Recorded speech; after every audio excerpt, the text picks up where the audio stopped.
Salut à tous, bienvenue sur Hashtag Protestant 2.0. On est mercredi le 20 mai, on se retrouve dans le jardin du presbytère et de l'église à Mittosheim pour partager ensemble un extrait de l'évangile de Jean au chapitre 14. À partir du verset 7, il sera question de Jésus qui nous indique être le chemin qui conduit vers le Père. On est lu que si vous me connaissez, vous connaîtrez aussi mon Père, et dès maintenant vous le connaissez, vous l'avez vu. Philippe lui dit, Seigneur, montre-nous le Père et nous serons satisfaits. Jésus lui répondit, il y a si longtemps que je suis avec vous et tu ne me connais pas encore, Philippe. Celui qui m'a vu a vu le Père. Pourquoi donc dis-tu, montre-nous le Père? Ne crois-tu pas que je vis dans le Père et que le Père vit en moi? Les paroles que je vous dis à tous ne viennent pas de moi, c'est le Père qui demeure en moi et qui accomplit ses propres œuvres. Croyez-moi, quand je vous dis, je vis dans le Père et le Père vit en moi, ou du moins croyez au moins à cause de ses œuvres. Oui, je vous le déclare, c'est la vérité, celui qui croit en moi fera aussi les œuvres que je fais.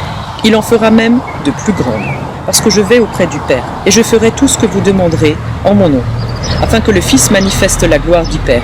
Si vous me demandez quelque chose en mon nom, je le ferai. Alors avec Jésus, c'est à la vie, à la mort. La mort de Jésus, on le sait, est un vrai départ, justement. Personne n'aime d'ailleurs d'entre nous les ruptures avec ceux que nous aimons.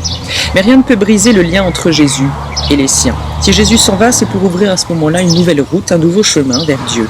En attendant son retour, nous le savons, c'est ce que nous fêterons d'ici peu, la Pentecôte. Eh bien, le Saint-Esprit sera présent avec tous les croyants pour maintenir ce lien pour toujours. Je vous invite à la prière, avec cette prière proposée par notre collègue Monique Giselbrecht de Reichshofen. Que serait ma vie sans toi, Seigneur bien-aimé? Une nouvelle semaine est en train de s'écouler.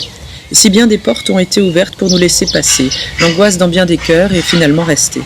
Bien garder ses distances est devenu la nécessité. Obéir à toutes les consignes, un gage d'espérance et de fraternité. Nos vies ont été profondément bouleversées. Hantées par ces habitudes passées dont nous ne pourrons plus retrouver cet avenir plein de nouveautés, il nous faudra oser. Une certitude profonde m'aide, cependant à avancer rassuré.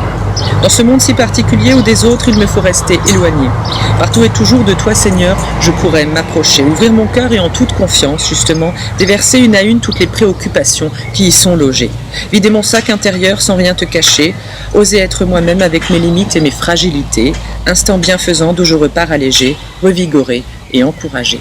En vous souhaitant une belle semaine, justement, un corps qui nous avance jusqu'à l'Ascension et la semaine prochaine jusqu'à Pentecôte. D'ici là, portez-vous bien, que Dieu vous bénisse et rendez-vous demain matin pour la prière du petit-déj, mais également pour une vidéo à 11h qui nous emmènera sur les hauteurs vers l'Ascension.